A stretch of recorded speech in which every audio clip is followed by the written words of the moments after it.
Thaïlande va-t-elle sortir de l'impasse politique? Normalement, tous les voyants sont au vert. Le 22 août, une coalition menée par l'opposition va présenter son candidat. Un homme est donc donné favori, le magnat de l'immobilier Shreta Thavisin du parti Pheu Thai. Ce sera donc la fin d'une crise politique qui dure depuis plus d'un mois. Alors pour mieux comprendre ce qui se joue au pays du sourire, nous sommes avec Arnaud Levaux. Bonsoir. Bonsoir. Vous êtes membre du Conseil d'orientation d'Asia Centre et spécialiste de la Thaïlande. Merci. Et nous sommes en direct de Bangkok avec Eugénie Mériot. Vous êtes politologue et constitutionnaliste française, spécialiste de la politique de la Thaïlande, autrice d'un ouvrage, Idées reçues sur la Thaïlande, paru aux éditions Cavalier Bleu en 2022. Eugénie Mériot, le premier constat, c'est qu'effectivement, le grand gagnant de ce scrutin est son parti, le Move Forward, porté par la jeunesse thaïlandaise, et donc le grand perdant de ces législatives. Oui, vous avez tout à fait raison.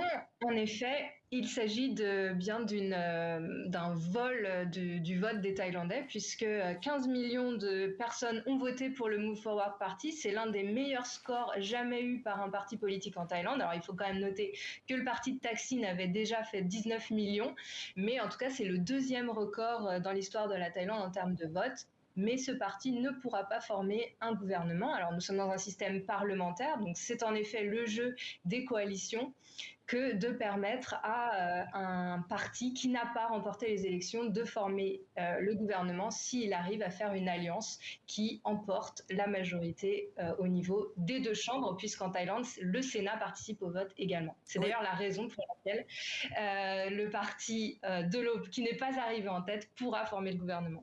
Oui, effectivement, on va y revenir sur le Sénat, qui est quand même nommé, si je puis dire, par l'armée. On va revenir aussi sur toutes ces négociations, sur cette coalition qui pourrait peut-être être surprenante. Mais déjà, c'est vrai qu'on vient de parler de Thaksin Shinawatra, qui va peut-être revenir. Là aussi, on va en reparler. Est-ce à dire que, effectivement, Pita peut lui aussi un jour peut-être être nommé Premier ministre finalement? On n'en est pas à un rebondissement près?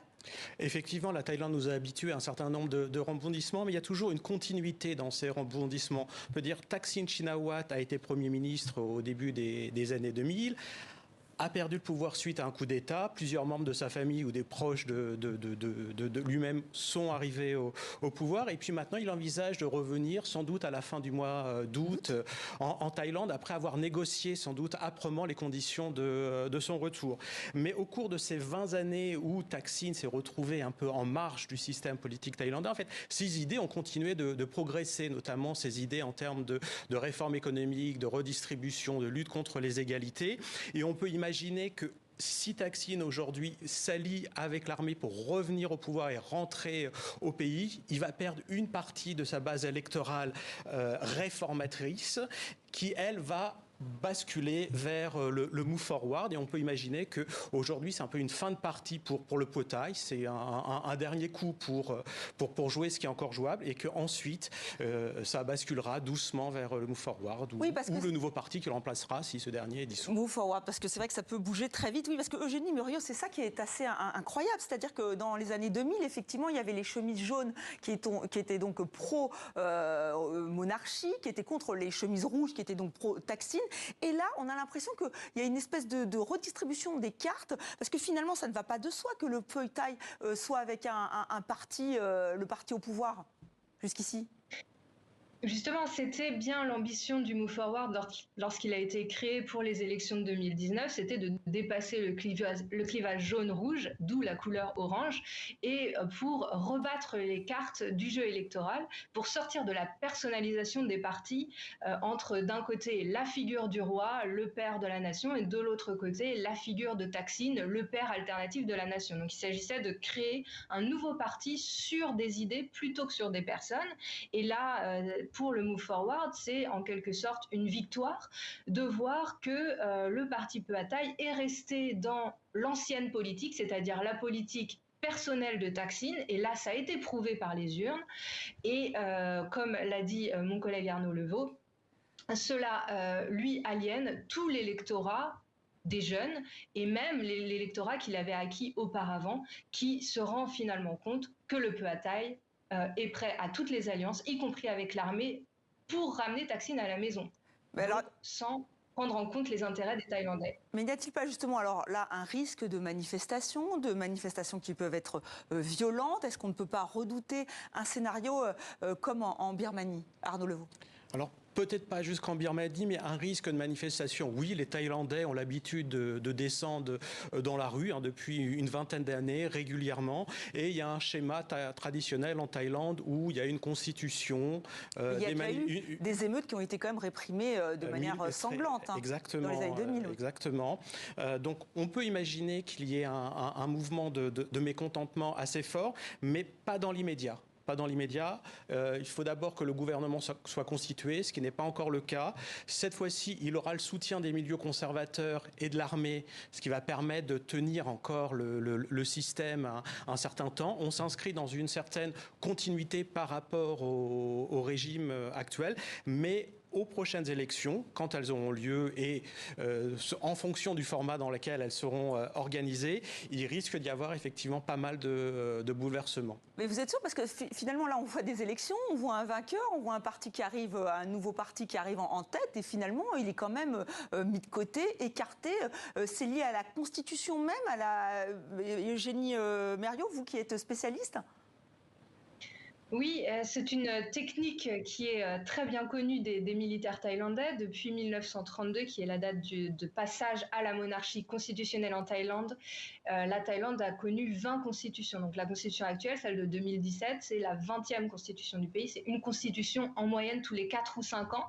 Et les militaires, après chaque coup d'État, rédigent une constitution qui leur assure à la fois d'être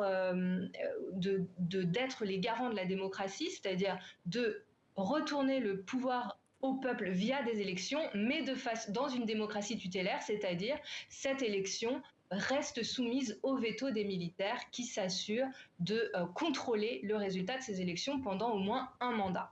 Et c'est exactement ce qui s'est passé avec la Constitution de 2017. Donc là, les militaires ont nommé l'ensemble du Sénat et ont écrit une Constitution dans laquelle le Sénat participe à l'élection du Premier ministre.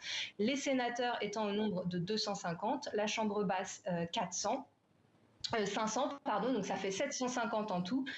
Il faut 376 membres du Parlement des deux chambres qui votent pour le Premier ministre, et c'est donc grâce aux sénateurs nommés par l'armée que demain, c'est-à-dire mardi, la coalition pro-armée avec le Pheu Thai pourra former ce gouvernement. Donc il faut changer la Constitution, mais comment on fait pour changer une Constitution? Sinon, effectivement, PITA ou un autre parti qui serait réformiste a peu de chances d'arriver.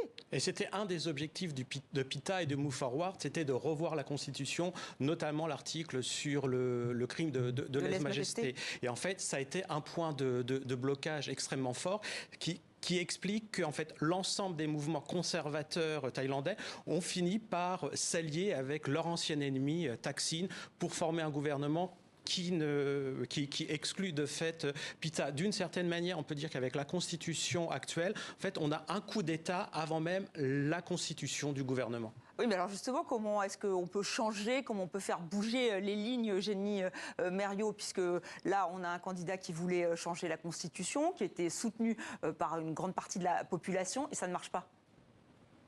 Donc il y a plusieurs solutions. Soit en effet on garde la même constitution mais on la lie de manière parlementaire, et pour ça il faudrait qu'il y ait un parti qui soit attaché à la démocratie parlementaire au pouvoir, ce qui ne risque pas d'être le cas avec les militaires et non plus avec le Pheu Thai. Soit eh bien il y a un coup d'État ou une révolution, et on peut regarder dans l'histoire de la Thaïlande pour voir que ces différents scénarios se sont tous produits, et ça me rappelle en particulier le scénario des années 90.